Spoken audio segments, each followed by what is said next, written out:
받으실 성경 말씀을 봉독해 드리겠습니다. 출애굽기 20장 1절에서 3절 말씀 봉독하겠습니다. 하나님이 이 모든 말씀으로 일러 가라사대 나는 너를 애굽 땅 종되었던 집에서 인도하여 낸 너의 하나님 여호와로라. 너는 나 외에는 다른 신들을 내게 있게 말지니라. 아멘. 이번 시간부터 십계명에 대해서 같이 한번 생각을 해보도록 하겠습니다. 오늘은 이제 1계명 설명을 드리겠는데요. 이 십계명 설교는 2006년도 당회장님께서 십계명 설교를 해주셨습니다. 그래서 당회장님께서 해주신 십계명 설교에 기초해서 말씀을 전하도록 그렇게 하겠습니다. 저희가 성경책을 이렇게 펴보면 맨 첫 장에 주기도문이 나옵니다. 그리고 그 옆에는 사도신경이 나오고 또 이렇게 뒷장을 열어보면 뒷장에는 십계명이 나옵니다.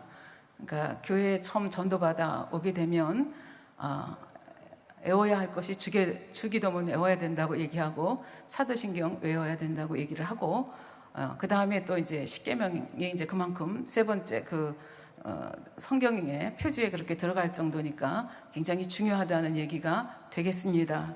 주기도문은 예수님께서 어떻게 기도해야 되는가 그 기도 방법을 알려달라고 했을 때 너희는 이같이 기도하라 하시면서 어떻게 하나님 앞에 기도해야 되는지를 이렇게 설명해 주신 기도문이 이제 주기도문이고, 사도신경은 믿는 이들이 고백하는 신앙 고백의 줄기다, 그렇게 말씀을 드릴 수가 있겠습니다.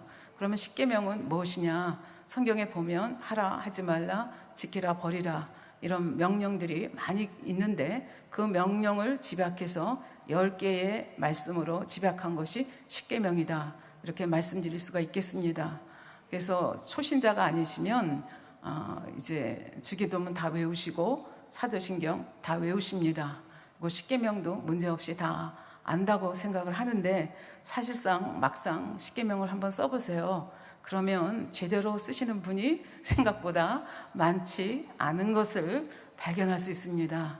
그래서 십계명 그러면 뭐 저희들이야 이제 바로 가르침을 받았기 때문에 우리의 살 길이다, 이걸 너무나 잘 알지만 세상 사람들은, 그리고 교회 다닌다 하여도 십계명은 굉장히 고리타분한 거, 뭐 나와는 별로 그렇게 큰 관계가 없는 것, 이렇게 생각하는 경향이 많이 있는데 사실은 이 십계명이 하나님께서 성경에서 말씀하신 명령을 10개로 줄인, 이렇게 딱 요약해서 하신 말씀이고, 더 줄인다면 위로는 하나님 사랑, 또 이웃 사랑으로 집약을 할 수 있겠고, 한 단어로 얘기하면 사랑이라고 말할 수가 있겠습니다. 그래서 십계명이 그렇게 고리타분한 것이 아니고 사실은 우리 생명줄과 같은 그런 말씀입니다.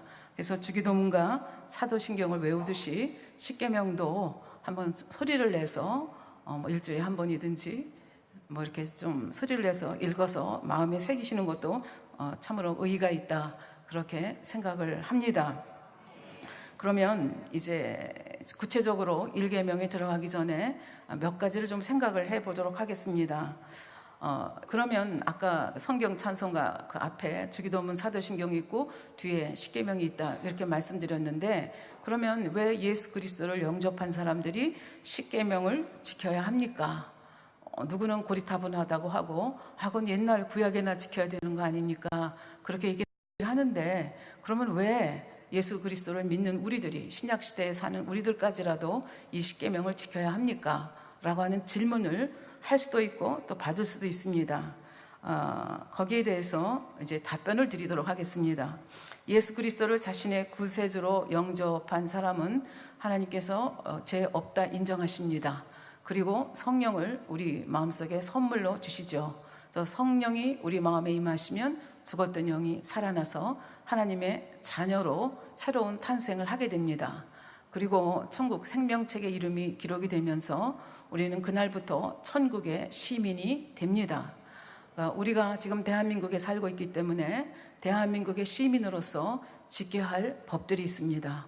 헌법도 있고 여러 가지 법이 있는데 그 법대로 지켜 살듯이 우리는 하나님의 자녀가 되었고 하나님 나라의 시민들이 되었습니다. 그렇기 때문에 하나님 나라를 지켜야 할 의무가 저에게 있습니다. 그러면 천국의 시민권을 가지고 있고 하나님 나라의 말씀을 지킬 의무가 저희한테 있다고 했는데, 그러면 그 말씀을 지켰을 때 우리한테 어떤 이익이 있습니까? 어떤 특권이 있습니까?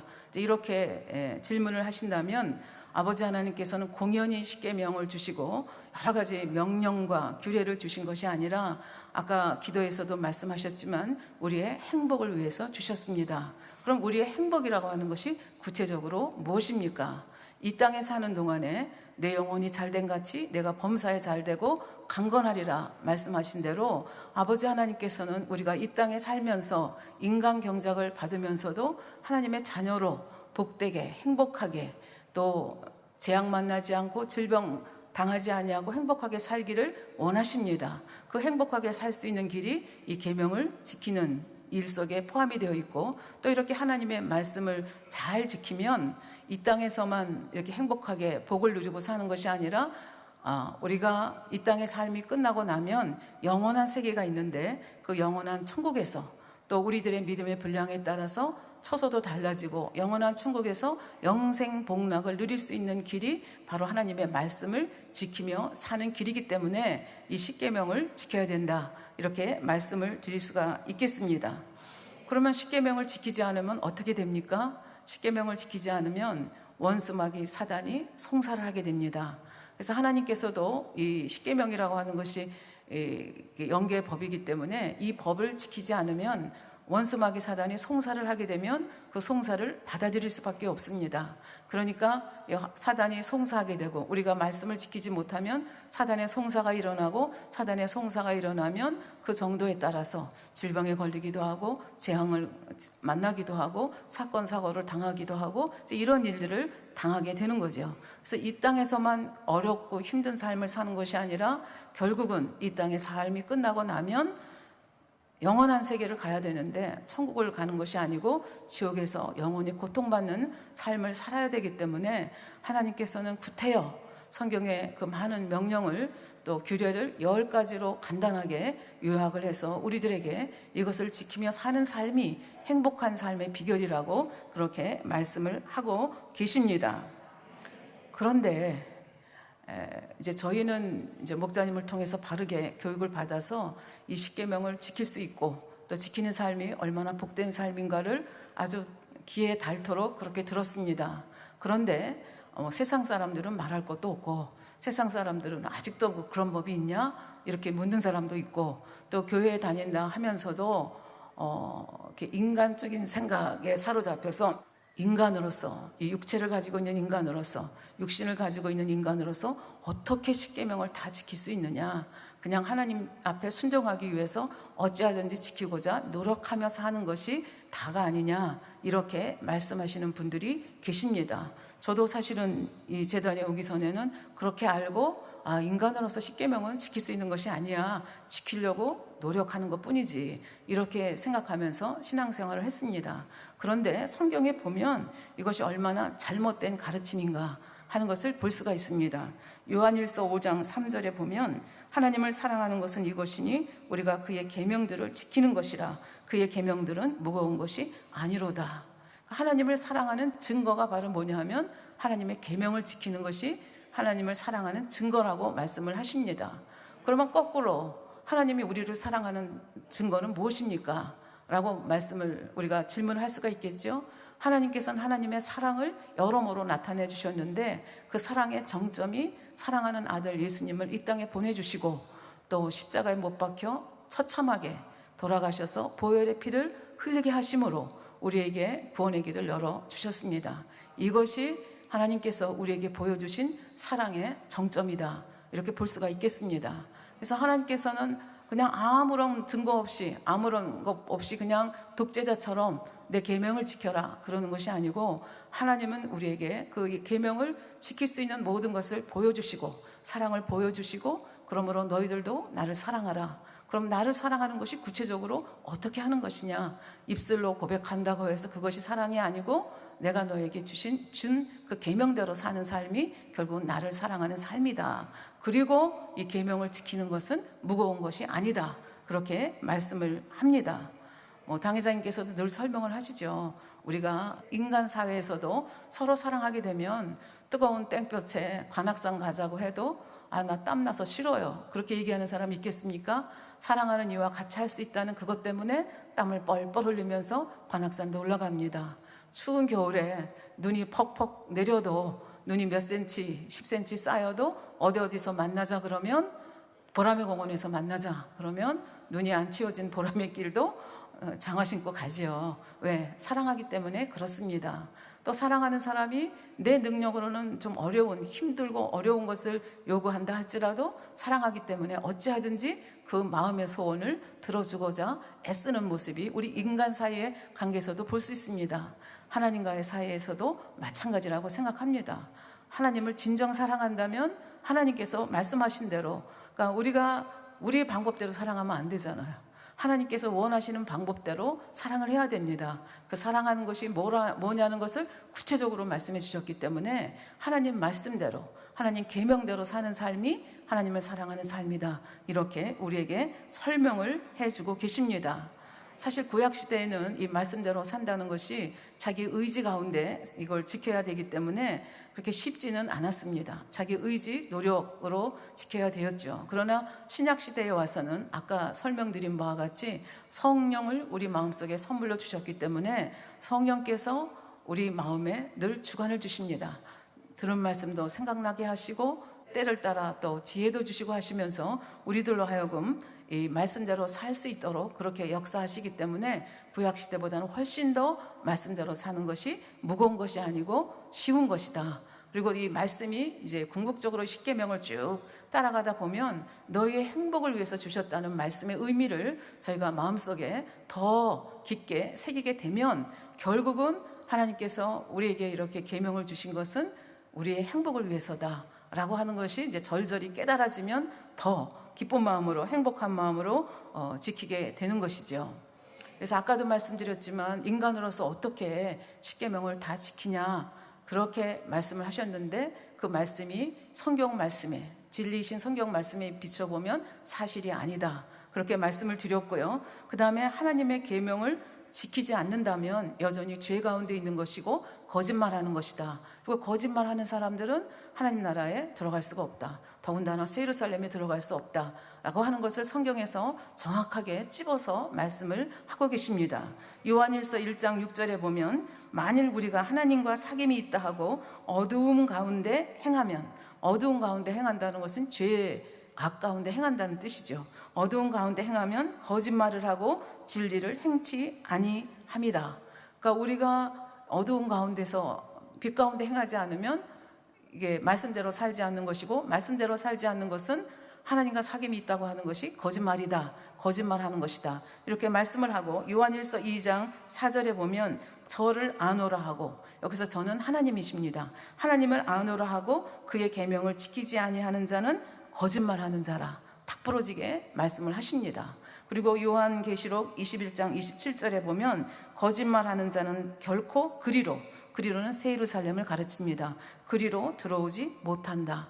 성경은 뭐 이래도 좋고 저래도 좋고 인간이 어떻게 다 지키느냐, 그렇게 말씀하는 것이 아니고 하나님을 사랑한다 하면서 계명을 지키지 않으면 그건 거짓말쟁이다. 거짓말쟁이는 새 예루살렘에 들어갈 수가 없다. 정확하게 딱 집어서 말씀을 하고 계십니다.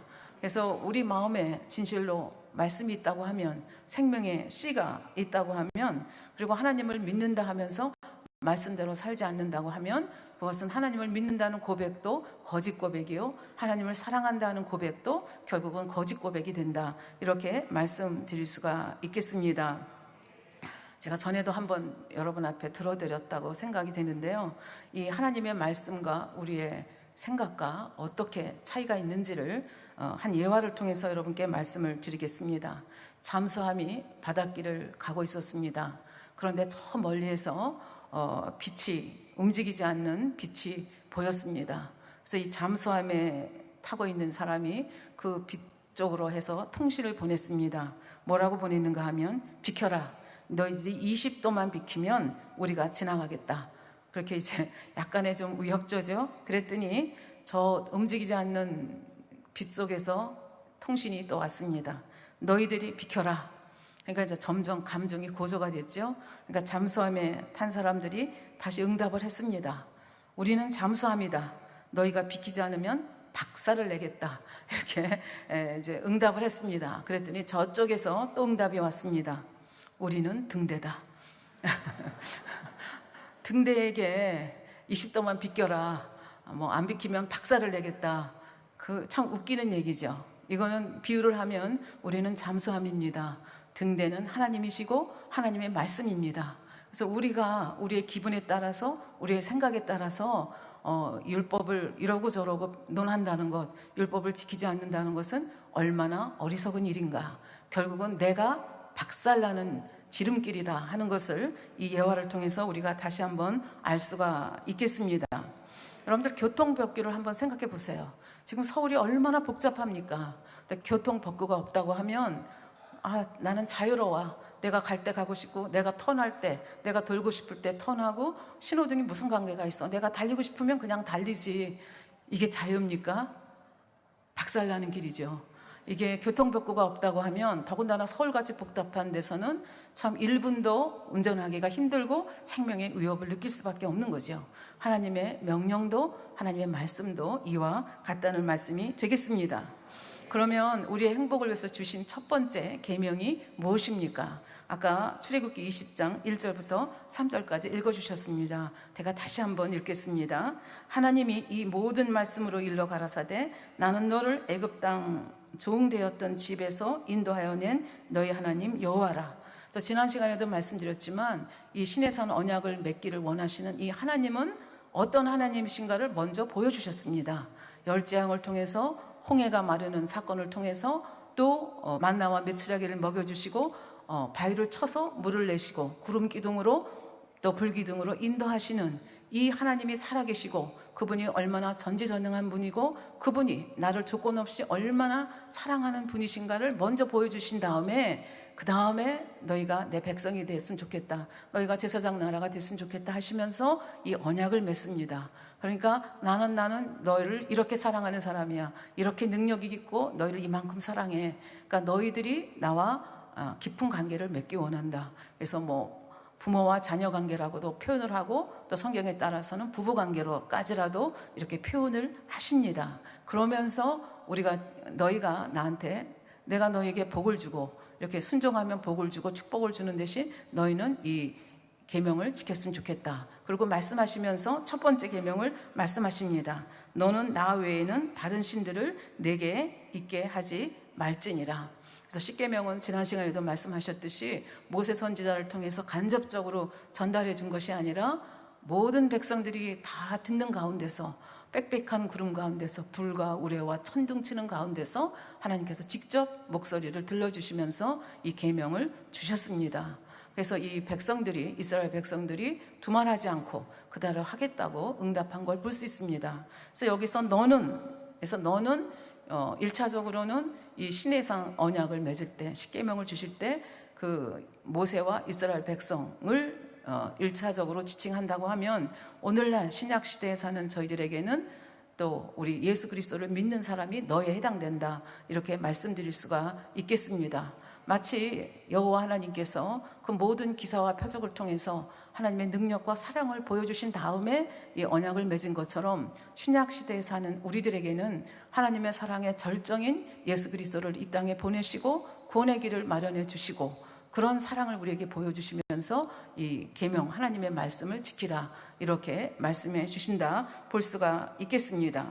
그래서 이러한 하나님 외에, 나 외에는 다른 신을 두지 말라, 그렇게 말씀을 하셨습니다. 성경 말씀을 우리가 계속 읽어가다 보면, 그리고 십계명을 쭉 하다 보면 오직 하나님만이 전지전능하신 분이고 살아계신 분이고 우리들에게 축복도 해주실 수 있는 분이라는 것을 우리는 알 수 있습니다. 우주 만물을 주관하시고 인간의 생사화복을 주관할 수 있는 것은 우리 인간으로 만드는 그런 신이 아니라 여호와 하나님, 그 하나님만이, 전능하신 하나님만이 바로 이런 것을 하실 수 있는 유일하신 창조주 하나님이시다 하는 것을 우리가 알 수가 있습니다. 그런데 세상 사람들은 굉장히 이렇게 어리석기 때문에, 그리고 제대로 가르침을 받지 못했기 때문에, 그래서 우리가 이제 전도를 해야 되는 거죠. 헛된 신을 섬기는 경우가 많이 있습니다.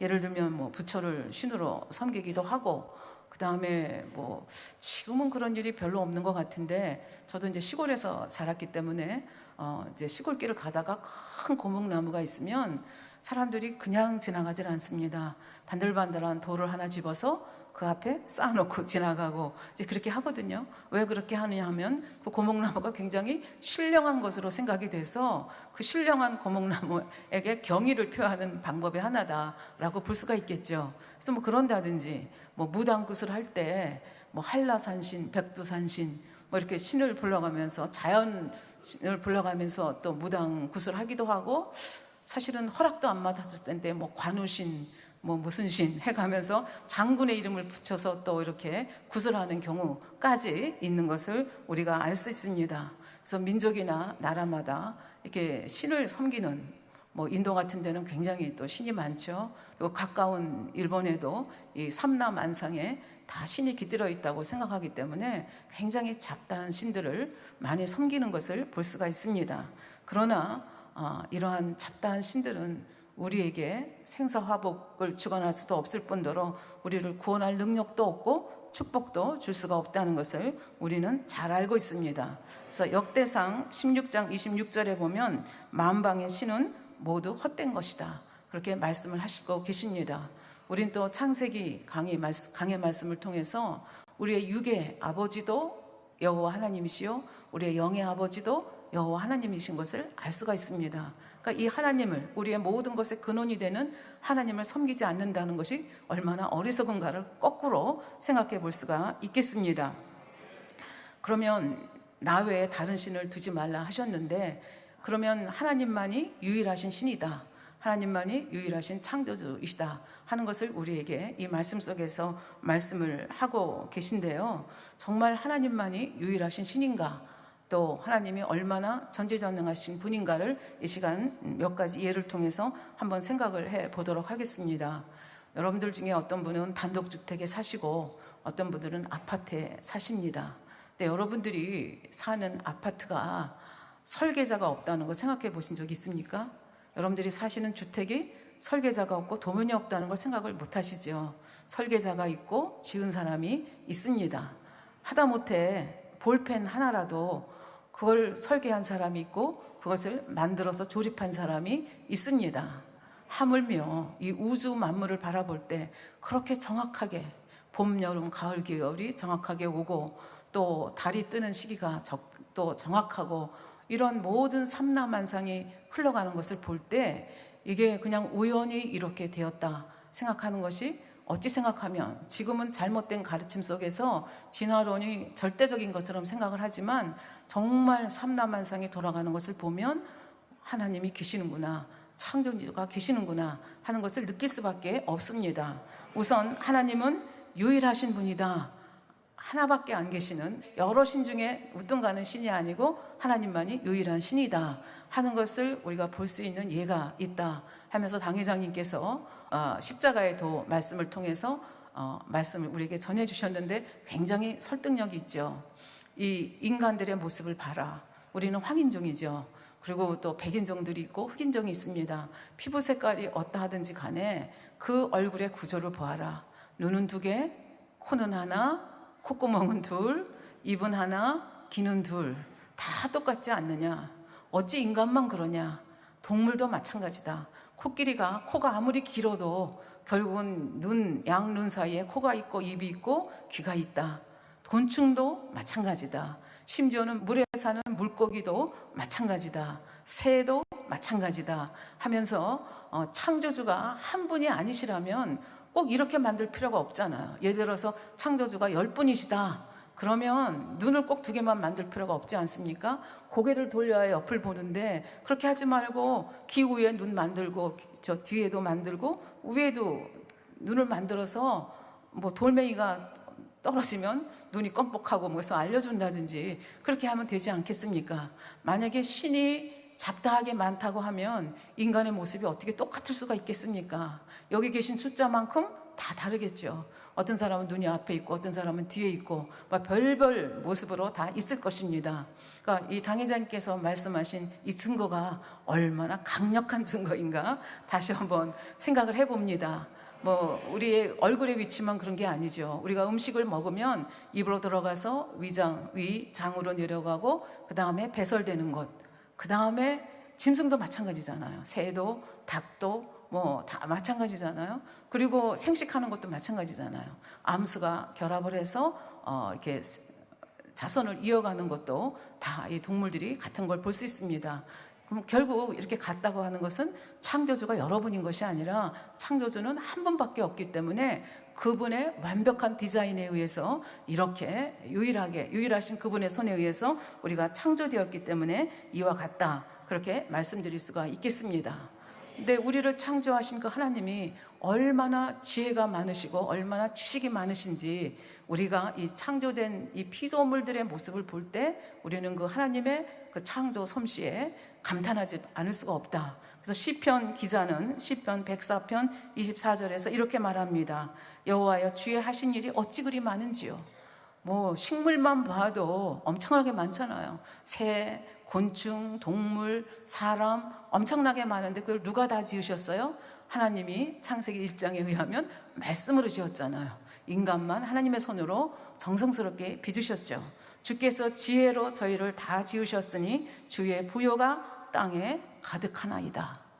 그래서 사실은 과학이 발달되면 발달될수록 한편의 사람들은 하나님은 없다 하지만 또 한편의 사람들은 과학이 발달되면 발달될수록 어떻게 돼요? 그 과학의 세계를 통해서 이 생물의 세계, 하나님께서 창조하신 피조물의 세계를 연구하다 보면 이거는 도저히 진화로서는 이런 일이 있을 수가 없다. 이거는 창조주를 인정할 수밖에 없다. 그런 고백을 할 수밖에 없는 경우가 굉장히 많습니다. 그러니까 우리 육안으로 보이는 동식물체만 바라보아도 그런데 사실은 육안에 보이지 않는 미생물들이 굉장히 많거든요. 저는 이제 대학 때 미생물 전공을 한 사람입니다. 그래서 박사학위도 이게 세균 하나에서 효소 하나를 끄집어내 가지고 실험을 해서 학위를 받았거든요. 그러니까 저는 미생물의 세계를 눈에 안 보이지 않습니까? 현미경으로 들여다보면서 이 세상에서 우리가 보는 세계만큼 엄청나게 어마어마한 미생물의 세계가 있다는 걸 알고 굉장히 경외감을 느꼈던 그런 경험이 저에게 있습니다. 그러니까 하나님이 안 계시다, 이거는 생각하기가 굉장히 어렵다고 저 같은 경우는 그렇게 고백을 할 수밖에 없습니다.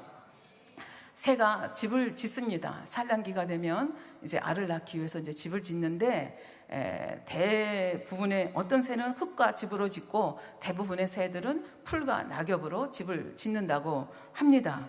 그런데 어떻게 이 새들이 이런 기술을 습득을 했을까? 어떻게 제비는 제비 둥우리 만들고 참새는 참새 둥우리 만들고 그 새마다 고유한 둥우리를 만들까? 과학자들도 이것이 궁금한 사람들이 있었습니다. 그래서 이것이 진화냐, 어미새에게서 배워서 이렇게 짓는 것이냐, 아니면 그 본능 속에 하나님께서 DNA 속에 집어넣어 주셔서 이렇게 만드는 거냐, 이거를 이제 연구한 사람들이 있었습니다. 그래서 예를 들면 새를 그냥 일정한 둥우리 속에서 그 상자 속에서 기릅니다.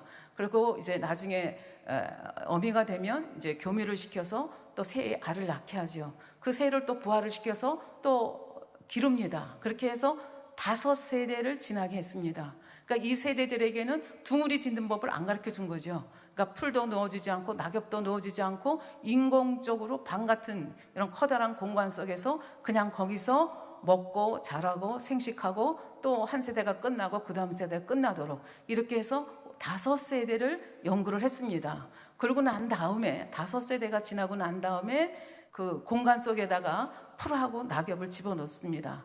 그랬더니 어미새에게 또 배운 적도 없고 본 적도 없는 둥우리를 똑같이 만들어내더라는 겁니다. 그러니까 이것이 어떻게 진화로서 이것이 가능하냐, 결국은 하나님이 그 DNA 속에 이걸 넣어줬기 때문에 가능한 것이 아니냐, 이렇게 이제 과학자들이 추론을 하고 있습니다. 거미집 짓는 거 또 대단히 신비롭지 않습니까? 저는 중학교 2학년 생물 시간에 방학 때 숙제가 있었어요. 뭐 관찰 숙제였는데 저는 거미를 선택했거든요.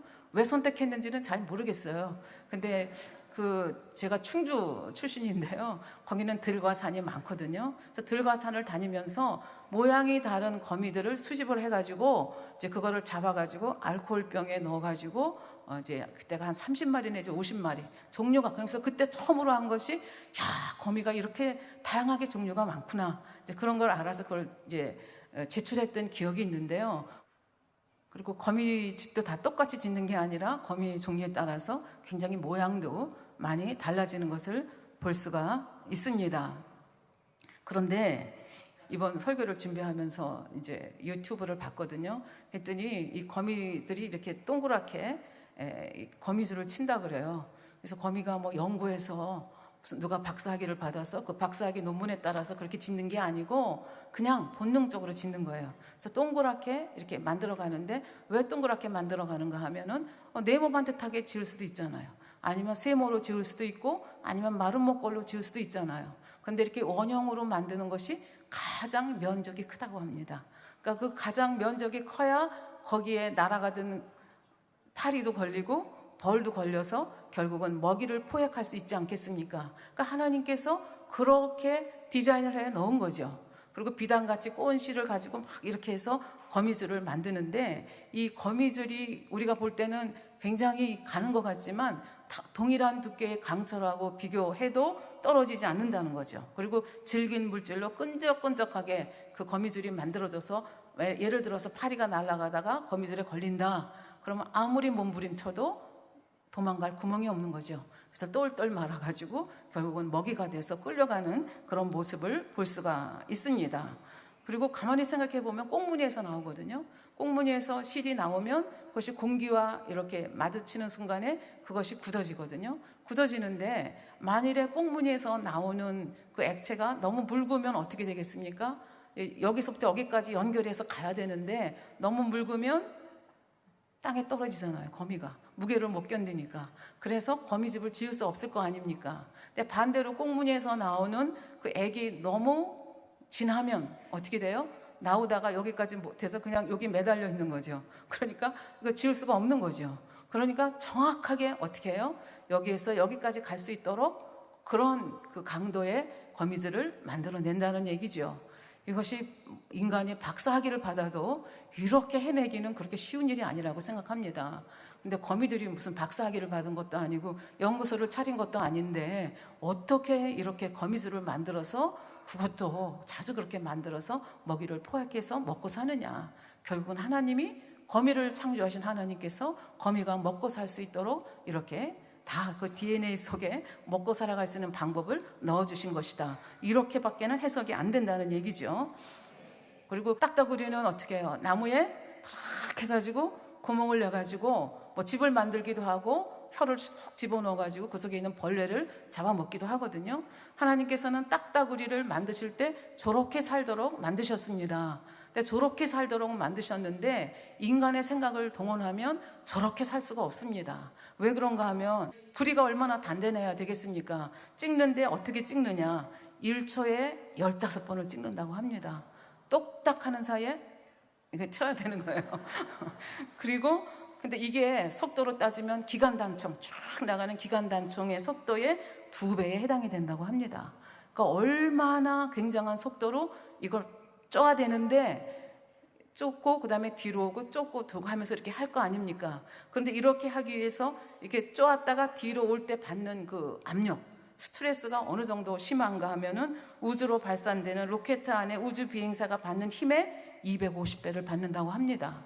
그러니까 하나님께서 특별한 장치를 주지 않으면 저렇게 1초에 15번 쪼고 이렇게 하다가는 머리가 박살이 날 수밖에 없는 이제 그런 상황인데, 이게 딱따구리가 머리가 박살이 났다, 뇌진탕에 걸려서 죽었다, 이런 뉴스는 본 적이 없거든요. 왜? 하나님께서 딱따구리를 그렇게 창조하시고 그렇게 먹고 살 수 있도록 모든 조치를 하셨기 때문에 그렇습니다. 그러니까 하나님의 지혜와 하나님의 지식은 이 땅의 연구자들이 100년, 1000년을 연구해도 다 연구할 수가 없습니다. 그러니까 우리가 천국 가면 연구할 일이 얼마나 많겠어요. 생각만 해도 스릴 넘치지 않습니까? 그래서 여러분들은 어쩐지 모르겠지만 저는 참 재밌을 것 같아요. 식물들도 생각하면 저는 난을 좀 이렇게 기르는 걸 좀 해봤으면 하는 생각도 있거든요. 그래서 천국 가면 온실에서 근무할 수 있었으면 좋겠다, 이제 그런 생각을 한 적이 있는데요. 그러니까 이게 지금 하나님께서는 부리를, 그러니까 웬만한 새 같으면 저렇게 찍으면 부리가 나가죠. 그러니까 하나님께서는 딱따구리의 부리를 아주 강하게 하시고 끝에는 또 이렇게 나무를 찍어야 되니까 끌같이 만드셔서 이렇게 나무를 효과적으로 찍을 수 있도록 그렇게 창조해 주셨습니다. 그 다음에 저렇게 막 나무를 찍다 보면 톱밥이 일어나고 이 나무 먼지가 나오잖아요. 하나님께서는 그것까지도, 섬세하신 하나님께서는 이 먼지가 났을 때 얘 어떻게 살지? 그러니까 코 속에 코털을 무지막지하게 많이 넣어주신 거예요. 그래도 또 큰 톱밥이 들어가면 안 되니까, 여러분들 딱따구리도 이제 천국 가면 하나님이 영상 크게 보여주시고 딱따구리 좀 이리 좀 와봐, 그리고 딱 확대해서 막 보여주실 것 같은데요, 이 콧구멍에 여닫는 문이 있다 그래요. 그래서 톱밥이 탁 들어올 때 어떻게 해요? 문을 탁 닫았다가 뒤로 딱 갈 때 또 호흡을 해야 되잖아요. 그러니까 문 열어주시고, 그러니까 이게 얼마나 기가 막힌 일입니까? 이렇게 해서 살아갈 수 있도록 해주시고, 그 다음에 보통 새들은 이 부리하고 뇌가 이렇게 연결이 돼 있다고 합니다. 근데 딱따구리는 그냥 단단한 나무를 쳐야 되고 거기 충격이 엄청 많지 않습니까? 그러니까 이 충격에 견딜 수 있도록 이 부리와 뇌 사이에 스폰지가 있어서 이 충격을 흡수할 수 있도록 그렇게 만들어 주셨고, 그 다음에 목덜미에 특별한 근육을 허락하여 주셔서 한 번 찍고 뒤로 딱 넘어가, 이렇게 뒤로 가서 이 충격을 덜 받도록 해주시는 거죠. 그러니까 1초에 15번이니까 15번 갔다가 뒤로 오는데, 이게 목의 근육이 어떻게 형성을 되는가 하면 90도로 탁 뒤로 오도록 그렇게 설계를 하셨다는 얘기예요. 만약 90도로 안 오면 이게 삐뚤어져 가지고 제대로 안 되겠죠. 그러니까 하나님께서는 얼마나 섬세하게 이렇게 딱따구리 하나라도, 우리는 딱따구리 뭐 별로 뭐 시원찮게 생각하지 않습니까? 근데 딱따구리 하나라도 이렇게 섬세하게 먹고 살아갈 수 있도록 이렇게 역사하신 하나님을 봅니다. 식물들은 어떠합니까? 햇빛과 공기와 물을 가지고 지난번에 신동철 목사님 말씀해 주셨지만 강합성 작용하지 않습니까? 그러면 이 강합성 작용을 통해서 뭐 사과도 열리고, 요즘 뭐 참외도 열리고, 뭐 토마토도 열리고, 그 다음에 뭐 고구마, 감자, 이건 이제 밑에 땅에 열매로 맺히기도 하고, 뭐 시금치나 뭐 또 부추나 이런 건 우리가 열매를 먹지 않습니까? 하나님께서는 식물들에게 이런 광합성 작용을 통해서 이렇게 살아갈 수 있도록, 그리고 이 식물을 누가 먹어요? 곤충이 먹고 사람이 먹고 동물이 먹고 살아갈 수 있도록 하나님께서는 역사해 주셨습니다. 네, 이 공기가 우리 눈에 보이지 않지만 사실은 이 광합성 작용을 할 때는 이 이산화탄소 CO2가 필요하거든요. 그래서 CO2를 흡수해 가지고 그걸 가지고 광합성 작용을 하고 밖으로 내보낼 때는 산소를 내보냅니다. 근데 인간들은 어떻게 해요? 산소를, 인간이나 동물들 다, 이 호흡하는 동물들은 마찬가지죠. 산소를 흡수해서 우리 몸에서 다 대사작용을 끝난 다음에 찌꺼기로 뭘 내보내요? 이산화탄소를 내보내죠. 그래서 하나님께서는 동물과 식물 간에 만약에 똑같이 산소를 다 흡수해서 영양분을 만든다고 하면 산소가 금방 고갈이 되겠죠. 산소가 금방 고갈이 되면 식물도 죽고, 식물이 죽으면 사람도 살 수가 없잖아요. 동물도 살 수가 없잖아요. 근데 하나님께서는 삼라만상의 우주를 만드시면서 모두가 다 행복하게 공존하며 살 수 있도록, 식물들은 이산화탄소를 흡수해서 산소를 내보내고, 동물들은 그 산소를 받아가지고 이산화탄소를 내보내서 서로 도울 수 있도록 이렇게 하나님께서 창조하신 것, 이것도 얼마나 대단한 섭리인가 하는 것을 볼 수가 있습니다. 사람은 또 어떻습니까? 창세기 강해를 통해서 당회장께서 자세하게 말씀을 해주셨는데 시간 관계상 뭐 길게 말할 수는 없고요. 짧게 얘기한다면 우리 혈관, 뭐 이렇게 굵은 동맥도 있고 정맥도 있지만 사실은 눈에 보이지도 않는 실핏줄도 엄청 많죠. 그래서 이런 필줄들을 다 모아놓으면 약 12만 킬로가 된다고 그러죠. 12만 킬로가 얼마만큼 긴 거야? 우리 별로 없죠. 근데 경부 고속도로를 144번을 왕복할 만큼 긴 거리, 지구를 3바퀴 돌 만큼 긴 거리가 우리 혈관 모아놓으면 그렇다는 거예요. 그 다음에 우리도 눈 깜빡거리잖아요. 근데 여러분들 내가 눈을 깜빡거린다 그러고 의식하고 깜빡거리는 분 계세요? 물론 이제 먼지가 날아온다든지 그러면 의식적으로 깜빡거릴 때가 있지만 우리가 눈꺼풀 깜빡거리는 거 별로 의식하지 못합니다. 근데 우리 눈꺼풀이 한번 내려왔다 올라가는데 40분에 1초가 걸린다고 합니다. 그래서 1분에 평균 15번, 1시간에 900번을 깜빡인다고 합니다. 근데 우리 의식하지 못하잖아요. 근데 이런 깜빡임이 없으면 어떻게 해요? 눈에 이거 보호하기 위해서 그런 거죠. 그리고 액체, 그래서 이게 잘 윤활유를 주는 이런 역할을 하거든요. 그래서 이런 깜빡이는 우리 눈의 역사만 봐도 얼마나 하나님께서 정교하게 역사하시는지 알 수 있습니다. 그래서 성경에서는 하나님이 우리 인생들을 사랑하신다는 것을 뭐에 비유해서 말씀하시는가 하면은 눈동자같이 지키신다, 이렇게 말씀을 하십니다. 신명기 32장 10절에 나오는 말씀입니다. 또 다윗은 하나님께 저를 지켜주세요 라고 기도할 때 뭐라고 기도했는가 하면 시편 17편 8절에 보면 나를 눈동자같이 지켜주세요, 그렇게 하나님 앞에 기도했습니다. 근데 하나님께서는 또 우리에게 요구하십니다. 뭐라고 요구하시는가 하면 잠언 7장 2절에 보면 내 명령을 지켜서 살며 내 법을 내 눈동자처럼 지키라. 내가 너를 눈동자처럼 지킬 테니까 너도 내 법을 눈동자처럼 지켜. 그랬으면 좋겠어. 그게 너의 행복의 길이야. 이렇게 말씀해 주시는 것을 볼 수가 있습니다. 그렇다고 하면 왜 사람들은 이렇게 보아도 우리 눈에 보이는 몇 가지만 열거를 해도 창조주 하나님이 계신 것을 뻔연히 알 수 있는데 왜 사람들은 이 창조주 하나님을 인정하지 않고 믿지 않는 사람들이 그렇게 많은가? 이런 질문을 우리가 할 수밖에 없습니다.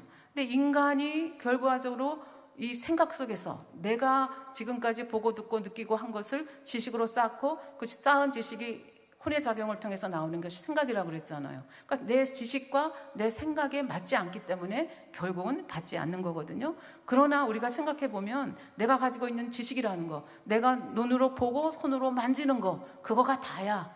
이게 내가 가진 지식이야.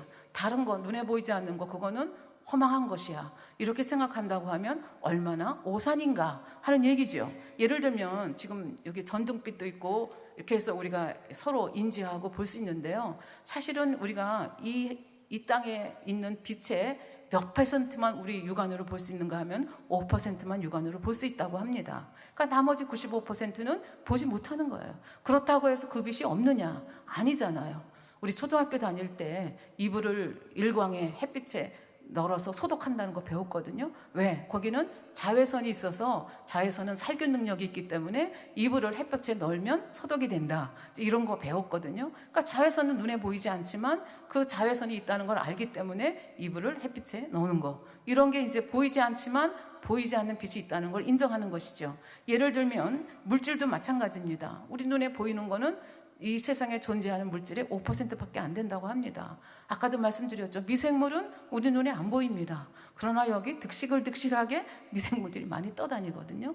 그러니까 미생물도 다 똑같은 미생물이 아니에요. 우리 얼굴이 다 다른 것처럼 다 다른 이 미생물, 그 세계도 오묘한 세계거든요. 그러니까 우리가 보는 것이 다가 아니다. 5%밖에 못 본다. 듣는 것도 마찬가지죠. 인간이 듣는 거는 어떤 들을 수 있는 범위가 있거든요. 그 들을 수 있는 범위보다 너무 낮은 소리, 너무 높은 소리는 듣지를 못합니다. 그러니까 내가 보지 못했기 때문에, 내가 손으로 만지지 못했기 때문에, 내가 듣지 못했기 때문에 나는 믿지 못하겠다. 그게 얼마나 어불성설인가 하는 것을 우리가 잘 알 수가 있겠습니다. 아까도 말씀드렸지만 인간의 그 지식과 생각이라고 하는 것이 결국은 우리가 태어나서부터 보고 듣고 느끼고 이렇게 배워온 거, 그 다음에 그거를 어떤 느낌으로 나한테 이 머리 기억장치에 쌓았느냐, 이게 바로 지식이거든요. 그 지식을 혼의 작용을 통해서 끌어내는 것이 생각입니다. 그런데 지금도 말씀드렸지만 이런 것들이, 이런 생각이라고 하는 것, 지식이라고 하는 것들이 다가 아니다라고 하는 것을 알 수가 있겠습니다. 그래서 이렇게, 그러나 인간들은 내가 보고 내가 만지고 내가 들은 것이 다라고 생각하기 때문에 하나님에 대해서 아무리 얘기를 해줘도, 이게 교회 와서 설교 말씀을 들어도 저건 맞지만 저건 틀린 것 같아, 그러면서 의심이 일어나고 갈등이 일어나고 하나님, 창조주 하나님을 믿기가 어려운 경우가 많이 있죠.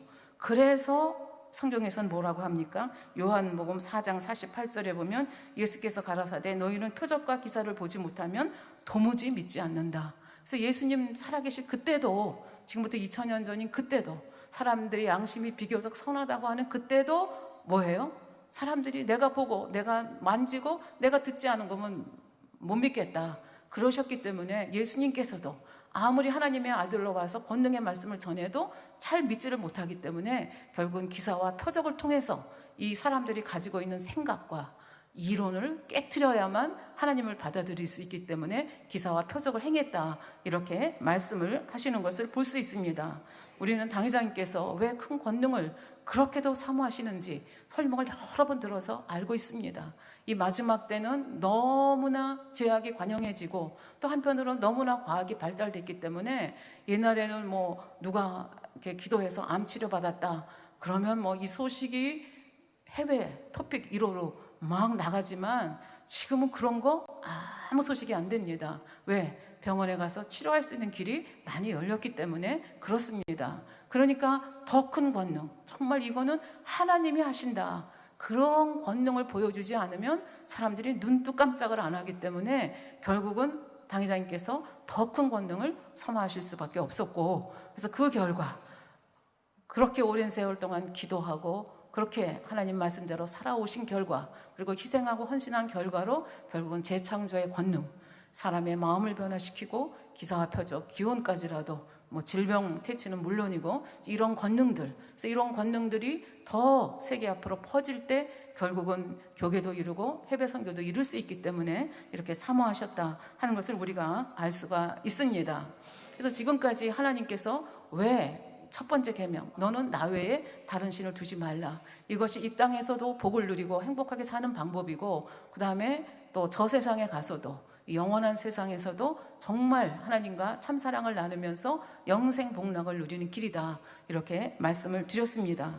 그러면 잠깐 이제 시각을 달리해서 당회장님께서 양심 심판에 대해서 잠깐 설명을 하고 지나가셨습니다. 그러면 구약 시대에는 이스라엘 백성에게만 율법이 있었는데 그러면 이방인들은 다 지옥 간다는 얘기인가? 그러면 우리나라 사람들은 어떻게 되지? 우리나라에 기독교가 들어온 것이 100년, 200년 역사밖에 안 되는데 그러면 그 전에 있었던 사람들은 다 지옥 간다는 얘기인가? 이런 질문을 사실은 우리 자신에게도 했던 시기가 있었고 또 우리가 복음을 전할 때 이런 질문을 하시는 분들이 계십니다. 그래서 이 질문에 대해서 하나님은 속성이 무엇입니까? 하나님은 사랑이시고 하나님은 공의의 하나님이십니다. 그리고 모든 사람이 구원받기를 원하시는 하나님이십니다. 그러니까 이런 하나님께서 그렇게 무조건 다 지옥으로 보내실 그런 하나님은 아니시죠. 그래서 하나님께서는 하나님의 율법을 모르는 자라 할지라도 그 구원받을 수 있는 길을 마련해 주셨습니다. 그 길이 양심 심판입니다. 로마서 2장 14절 15절에 보면 율법 없는 이방인이 본성으로 그 율법의 일을 행할 때에는 이 사람은 율법이 없어도 자기가 자기 자신에게 율법이 되나니 이런 이들은 그 양심이 증거가 되고 그 생각들이 서로 혹은 송사하며 혹은 변명하여 그 마음에 새긴 율법의 행위대로 나타내느니라 이렇게 말씀하셨습니다. 양심이라고 하는 것은 무엇입니까? 자기가 만들어 놓은 이것은 선이고 이건 악이다 라고 만들어 놓은 판단 기준이라고 볼 수가 있겠습니다. 그래서 자기가 만들어 놓은 그 양심의 판단 기준을 따라서 이것은 아니야. 그리고 인간은 아까 기소 본능이 있다고 말씀드렸는데 인간 속에 이 생명의 씨, 우리 하나님을 사모하는 마음을 우리 마음속에 주셨거든요. 왜? 그 기소 본능 때문에 그렇습니다. 그리고 하나님을 믿지 않는 사람이라 할지라도 하나님이 없다 말하는 사람이라 할지라도 때때로 만일 하나님이 계시면 어떡하지? 저 세상에 있으면 어떡하지? 이렇게 두려울 때가 있습니다. 그래서 하나님을 믿지 않는 사람들이 세상을 떠날 때 굉장히 두려운 마음으로 떠나는 것이 이제 이런 것이죠. 그러나 어떤 사람은 그 자기의 선한 양심을 따라서 절제하고 이 땅의 육신의 정욕을 따라서 사는 것이 아니라 그 선한 양심대로 살아가는 사람들이 있습니다. 그런 사람들은 하나님께서 구원의 길을 열어주신 거죠. 그래서 예수 그리스도에 대해서 듣지 못한다 할지라도 구약시대에 사는 이방인이라 할지라도 이렇게 선한 양심대로 살아가는 사람들은 하나님께서 그 중심을 아시기 때문에 이 세상의 삶이 끝난 다음에 구원받을 만한 영혼들은 어디로 이끌어 가십니까? 윗음부로 이끌어 가십니다. 그래서 거기에서 평안을 누리게 하시다가 예수님께서 십자가에 못 박혀 돌아가시고 부활하시기까지 3일 동안에 어디 가셨는가? 베드로전서에서 말씀하시죠. 옥에 있는 영들에게 복음을 전파했다. 그 옥이 어디입니까? 바로 위든부입니다. 위든부에 있는 그 구원받을 만한 영혼들에게 복음을 전폐했죠. 그러니까 이 세상에 어떤 한 영혼도 예수 그리스도를 통하지 않고는 구원받을 수가 없기 때문에 윗음부로 가서 이제 구원의 길을 열어주신 것이고, 그분들은 양심이 마음이 선하기 때문에 복음을 금방 받아들이죠. 그렇게 해서 이제 낙원의 대기 장소로 가게 되는 거죠. 예수님께서 부활 승천하신 다음에 또 그런 선한 양심에 따라서 구원받을 사람을 위든부로 가겠죠. 그때는 예수님이 내려오시는 게 아니라 선지자들께서 내려오셔서 복음을 전해주신다, 이렇게 말씀을 해주셨습니다. 그런데 요즘은 너무 악이 편만해서 그 양심 심판을 통해서 구원받을 사람들이 많지 않다, 이런 말씀을 당회장님께서 해주셨습니다. 그래서 이 양심, 제가 이제 해외에 나가서 이제 성결의 복음에 대해서 이렇게 말씀을 전하면서 이렇게 뭐 마음의 악, 양심의 악, 이런 거에 대해서 이제 설교를 한 적이 있거든요. 그랬더니 그 인터미션 시간에 한 목사님이 저한테 조심스럽게 다가와서 질문을 하셨습니다. 어떻게 양심에도 악이 있습니까? 그렇게 질문하셨습니다.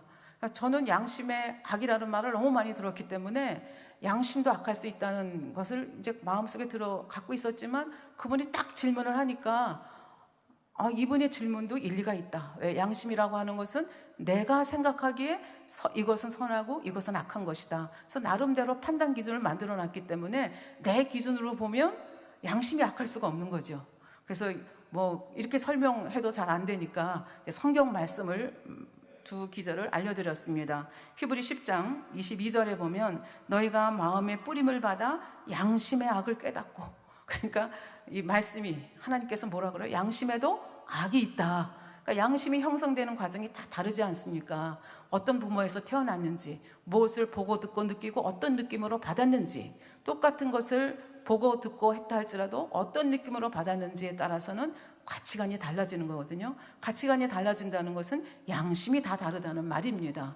그러니까 내가 보기에 이것이 옳다, 저것이 옳다 하는 것이 옳은 것이 아니라 그 절대적인 판단 기준은 뭐가 된다는 거예요? 하나님의 말씀이어야 된다, 이런 말씀이 되겠습니다. 그래서 양심에도 악이 있습니까? 예, 양심에도 악이 있습니다.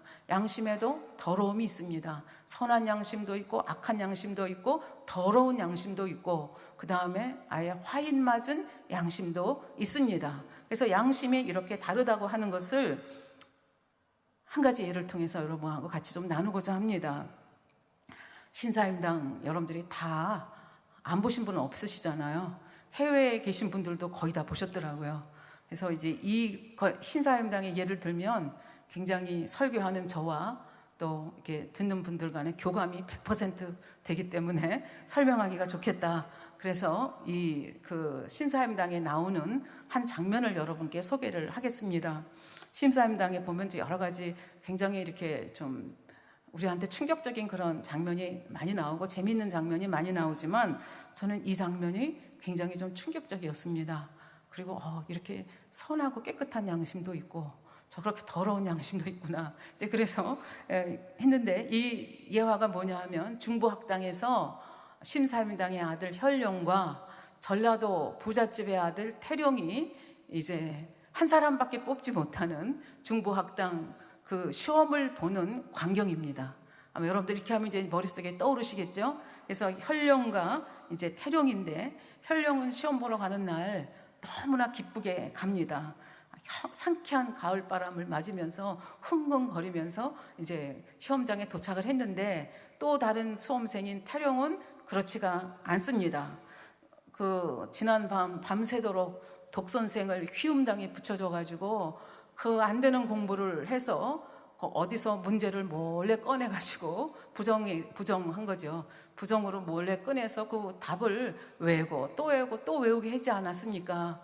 그래서 아침에 일어나 보니까 그 답이 까맣게 없어진 것 같아서 상당히 불안한데, 어머니는 말씀하십니다. 내가 오늘 시험을 보는데 시험에 떨어지면 밥도 간식도 없다. 그렇게 얘기하면서 등을 떠미니까 이 태령은 눈물을 뚝뚝 흘리면서 떨어지지 않는 이 발걸음을 가지고 무겁게 중부학당에 도착을 합니다. 여기에서 혈령과 태령은 훈도가 아닌 백인걸로 만나고 이제 이겸도 만나게 되죠. 그 과정 속에서 백인걸이 묻습니다. 시험 준비는 잘했냐? 그렇게 이제 물었더니 이제 혈령이 먼저 꼬뻑 절을 하니까 태령도 이제 꼬뻑 절을 합니다. 그리고 나서 이겸이 말합니다. 준비할 게 뭐 있어? 평소 실력대로 하면 되지. 근데 옆에서 보니까 이 태령이 벌벌 떨고 그 뚱뚱하고 통통한 몸에 통통한 손을 배 위에다 대고 벌벌 떨고 있거든요. 그러니까 그 모습이 조금 애처롭기도 해서 그 배에다가 손을 툭 대면서 이렇게 말한 겁니다. 준비할 게 뭐 있어? 기본 실력으로 보면 되지.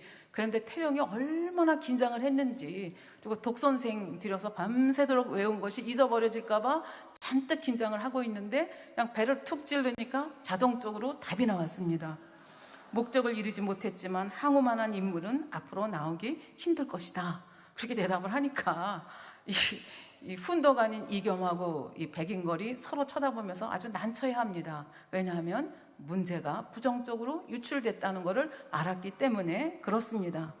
그러면서 네가 문제를 알고 왔냐 하고 물으니까 이 태룡은 그 순간 자기가 잘못했다는 걸 알고 눈물을 뚝뚝 흘리면서 또 그 통통한 손을 배에다 대고 그냥 고개를 숙이고 있습니다.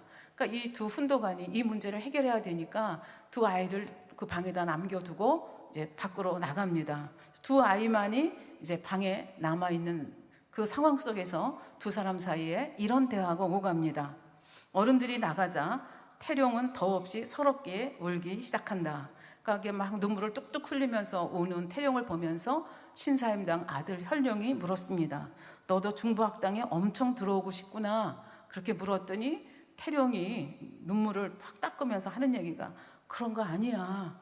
난 중부학당 같은 건 관심도 없다고. 이제 그러면서 너무 뜻밖의 대답을 합니다. 그러니까 신사임당 아들이 이해가 안 되잖아요. 근데 너 왜 왔니? 왜 우는데? 그렇게 얘기하니까 여기서 떨어지면 아 하고 울면서 나는 곧 죽게 될 거야. 그러니까 점점 미궁의 얘기만 하는 거죠. 그러니까 진짜? 하고 이제 혈령이 묻는 거예요. 그러니까 태령이 얘기하기를 떨어지면 엄마가 밥도 간식도 없다 그랬거든. 그러니까 얘는 정말로 어머니가 밥도 간식도 안 줄 걸로 100% 믿은 거예요. 그러니까 자기는 떨어지면 굶어 죽는 거예요. 그러니까 어떻게든지 붙어야 된다. 근데 지금 이제 이게 낭패가 난 거잖아요. 그러니까 이제 눈물을 이제 흘리는 거죠. 이 소리를 듣고 혈령이 대답을 합니다. 너 어머니가 다니라고 해서 그런 거구나. 좋겠다. 그러고 얘기를 했어요. 그랬더니 태령은 학교 다니라고 하는 것이 좋을 이유가 없잖아요. 그러니까 뭐가 좋아? 하고 이제 물었습니다. 그랬더니 혈령이 대답을 합니다. 우리 어머니는 조르고 졸라도 안 된다 하셨어. 밥 안 먹어도 좋으니 제발 중부학당만 보내달라고 했는데도. 그랬더니 태령이 깜짝 놀라가지고 뭐? 밥을 안 먹어도 좋아? 자기는 꿈에도 있을 수 없는 대답을 이제 한 거죠. 그러니까 혈령이 대답합니다. 그래, 나는 책을 읽다 보면 밥때가 된 줄도 몰라. 밥보다 나는 책이 좋아. 그러니까 이 태령이 그 전라도 부잣집 똥똥한 아들이 대답을 합니다. 우리 어머니께서는 모든 해답이 밥에 있다 하셨어. 뭐니 해도 밥심이 최고라고. 그러니까 이제 이 대화가 이상한 방향으로 흘러가니까 혈령이 참지 못하고 그냥 팍 하고 웃음을 터뜨렸습니다. 그러니까 태령이 멋쩍으니까 자기도 웃음을 터뜨리고 둘이 막 정말 천진한 두 아이가 서로 쳐다보면서 그 눈물이 흘리던 두 아이가 지금 이제 파한 대소를 하고 있는데 이제 경연은 또 그 다음에 그대로 진행이 됩니다. 그래서 두 훈도관이 이제 머리를 짜내서 한 것이 뭐냐면 상자를 만들어 놓고 양쪽에 손잡이를 만들었습니다. 그리고 혈령이 오라고 그러고 태령이 오라고 하고 시간을 15분 줄 테니까 먼저 이 손잡이를 잡아다니는 사람이 이기는 것이다. 그 아이가 지금 입학을 할 수 있다. 그렇게 얘기합니다. 그래서 이제 두 사람한테 시험 문제를 얘기를 하고 그 자리에 훈도관도 있고 자모회도 있고 휘움당도 눈을 이게 자기가 생각한 대로 안 굴러가니까 아주 그냥 눈을 번뜩번뜩 하면서 못마땅한 얼굴로 바라보고 있고 그 다음에 학생들도 다 이제 이걸 바라보고 있는 거죠. 째깍째깍 시간이 흘렀습니다. 15분이 지났는데 아무도 이걸 잡아다니지 않습니다. 저는 이 장면에서 엄청 충격을 받았습니다. 어떻게 이 어린애들이 이걸 안 잡아다닐까? 그러니까 이제 시간이 지났으니까 그만, 그러고 이제 와가지고 얘기하면서 뭐라고 얘기를 하는가 하면은 두 사람 모두 탈락이구나. 그랬더니 두 사람이 다 똑같이 닭똥 같은 눈물을 뚝뚝 흘립니다. 그러니까 이걸 보면서 이겸이 얘기합니다. 왜 잡아당기지 않았느냐? 그렇게 울고 있는 건 이 학당에 들어오고 싶어서가 아니더냐? 다른 아이보다 먼저 잡아당기면 됐을걸. 왜 안 잡아당겼냐? 하고 물었습니다. 그랬더니 현룡이 대답을 합니다.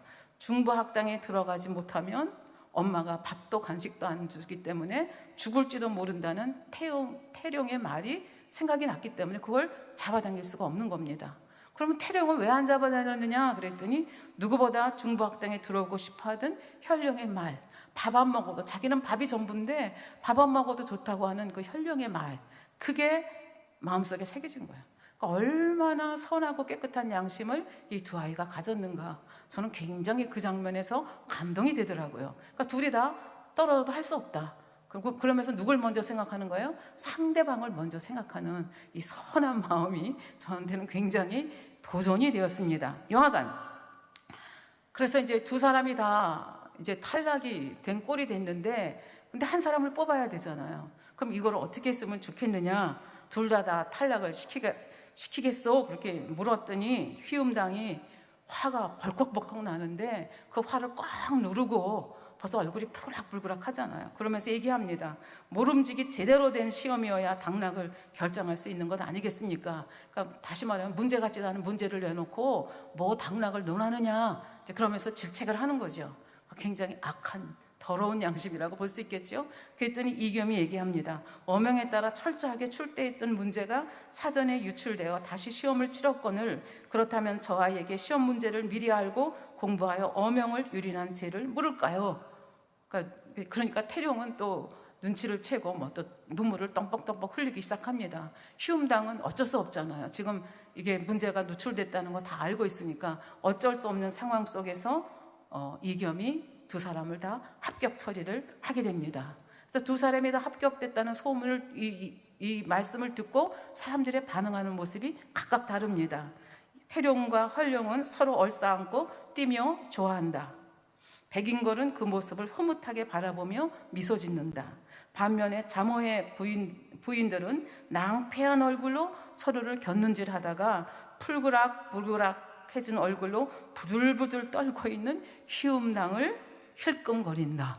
그러니까 여기서 사람들의 그 모습, 마음, 양심이 각각 사람에 따라 얼마나 다른가 하는 것을 느낄 수 있는 그런 장면이었다고 저는 생각을 합니다.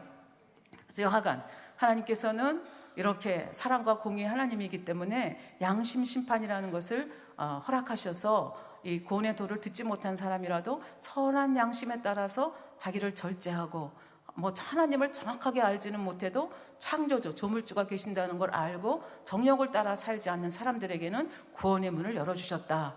그러면서 예를 들면 대표적인 분이 이순신 장군, 그리고 이제 요즘에 우리들을 입술에 해자하는 신사임당, 이제 이런 분들이 이제 이 양심 심판을 받아서 구원받았을 뿐만 아니라 좋은 천국에 가신 분으로 그렇게 이제 설명을 하셨습니다. 예. 오늘은 1계명 중에서 이제 일부를 설명을 하고 이제 다음에 이어서 설명을 할 텐데요. 신명기 8장 11절에 보면 내가 오늘날 내게 명하는 여호와의 명령과 법도와 규례를 지키지 아니하고 내 하나님 여호와를 잊어버리게 되지 않도록 삼갈지어다. 그러니까 하나님을 잊어서는 안 된다. 내가 부하고 잘 먹고 잘 살게 되었어도 하나님을 잊어버리고 우상을 섬기면 너는 너희가 내쫓은 그 가나안 사람들처럼 너희도 멸망할 것이다. 이런 말씀의 메시지를 주거든요. 정말 그런 하나님인가? 하나님은 얼마나 우리에게 계명 지키기를 원하시고 그 계명을 지키는 것이 바로 우리의 행복이라는 것을 하나님은 이 1계명을 통해서 저희들에게 말씀해 주고 계시는데, 그것에 대해서는 다음 시간에 연이어서 설명을 드리도록 하겠습니다. 예, 말씀 상고하시면서 기도하시겠습니다.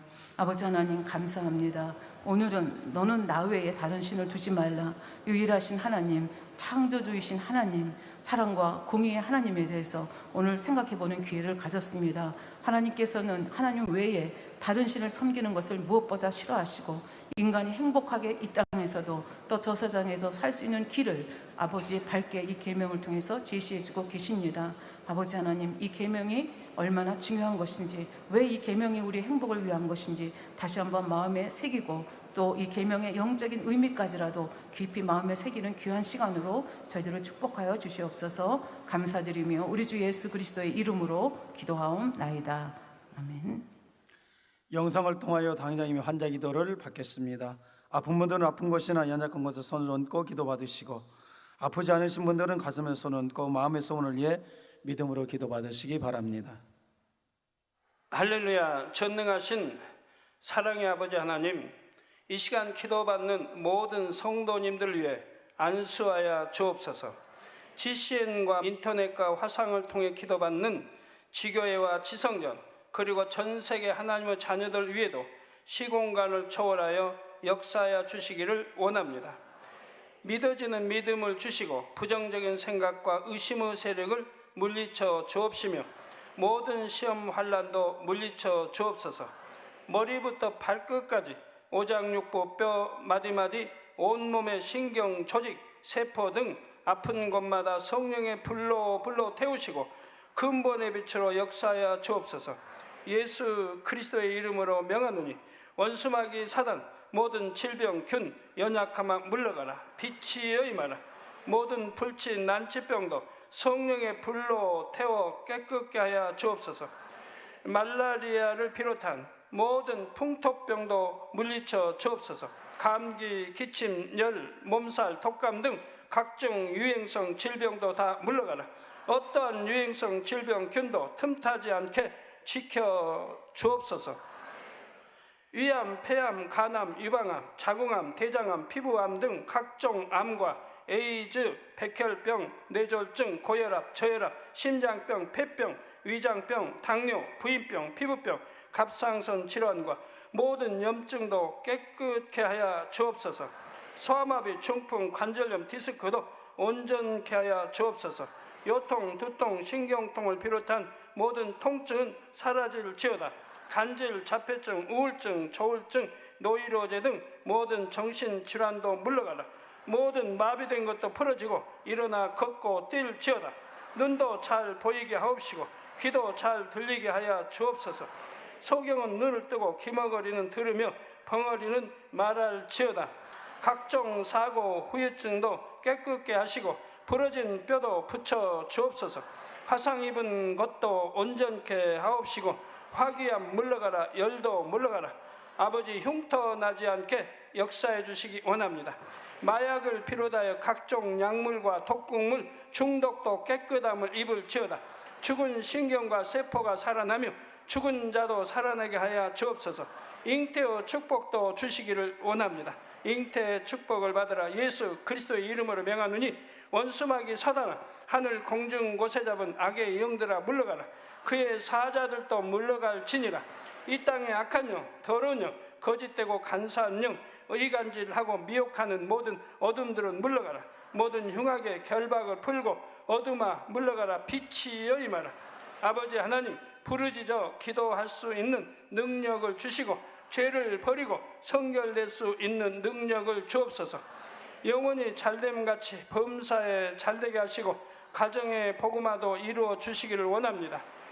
한 주간도 모든 사고와 재앙으로부터 지켜주시고 불통이 없는 형통한 삶을 살 수 있도록 축복해 주옵소서. 성령의 불담으로 천군 천사와 주님의 불꽃 같은 눈동자로 모든 하나님의 자녀들과 가정, 일터, 사업들을 지켜주시기를 원합니다. 학생들에게 지혜와 명철을 더하시고 공부할 수 있는 뜨거운 마음과 열정도 더하여 주옵소서. 마음과 생각을 세상에 빼앗기지 않도록 지키시고 하나님을 뜨겁게 사랑하는 학생들로 축복하여 주옵소서. 하나님의 자녀들이 먹으나 마시나 입으나 무엇을 하든지 하나님 앞에 영광 돌리는 삶이 되게 축복하여 주시기를 원합니다. 나는 하나님을 만났노라, 체험했노라, 응답 받았노라, 축복 받았노라 간증하는 입술이 되게 역사하여 주옵소서. 아버지 하나님 감사합니다. 홀로 영광 받으옵소서. 우리 주 예수 그리스도의 이름으로 기도하옵나이다.